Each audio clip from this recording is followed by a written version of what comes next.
I'm going to show you how to update your YouTube application on your Android phone. So the first thing you'll need to do is open up the Google Play Store or whatever app store that you have on your Android phone. And then you can search for the YouTube app by typing YouTube in the search.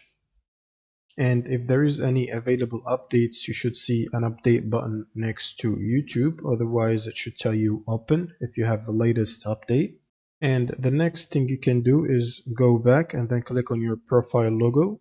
Now click on Manage Apps and Devices.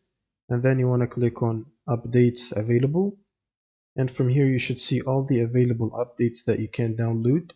You can download and install, and you might find the YouTube app here if it's missing an update.